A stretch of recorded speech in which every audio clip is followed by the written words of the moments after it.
আসসালামু আলাইকুম রহমতুল্লাহ বরকাত সমিত সাহেব। ওয়ালাইকুম আসসালাম রহমতুল্লাহ বরকাত। জি বলেন।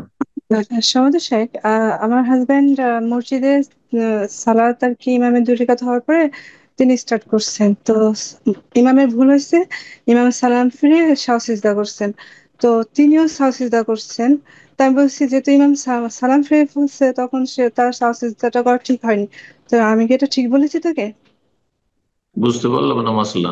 আপনার স্বামী মসজিদে জামাতে লেগেছেন, সাথে লেগেছেন না পরে লেগেছেন? মাসবুক। দুই দুই রাকাত শেষ হওয়ার পরে আর কি লেগেছেন, ও কিন্তু আচ্ছা ইমামের আচ্ছা। আর কি।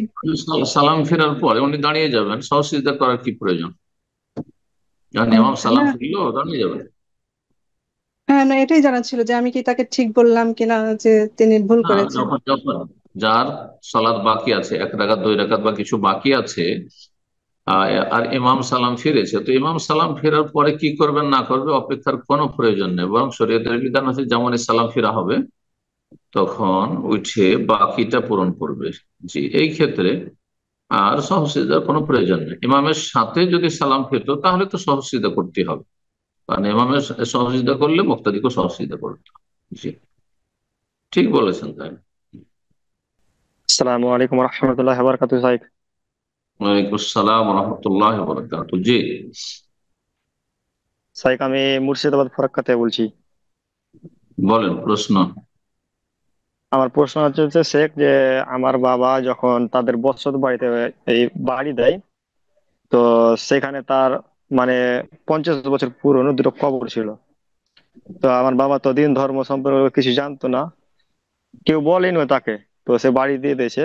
এখন একটা ঘরের মধ্যে সে পড়েছে কবরটা, মেঝে কার টেঝে সব খবর? হয়ে গেছে। কার খবর? আমার বাবার আমার বাবার ফুফুর। হম। তো এখন আমরা কি করব, মানে মেঝে ঢালাই হয়ে গেছে, এখন তো সেই ঘরে তো এখন আর আমরা নামাজ পড়তে পারছি না। ঘর ঘর পরে কবর আগের, তাই না? হ্যাঁ, কবর আগে, কবরটা মোটামুটি 50 বছর আগেকার ঘর থেকে। হম। জানতো তারপরে জেনে শুনে ওখানে ঘর করেছে? হ্যাঁ স্যার, স্যার, মানে জায়গার অভাবে ঘরটা দিয়ে দিয়েছে। না, হারাম কাজ করেছে। জীবিত হোক মৃত হোক, যে আগে বাস করে তার অধিকার। সুতরাং মাইয়ের যখন ওই জায়গায় দাফন হয়ে গেছে সেটি তার অধিকার।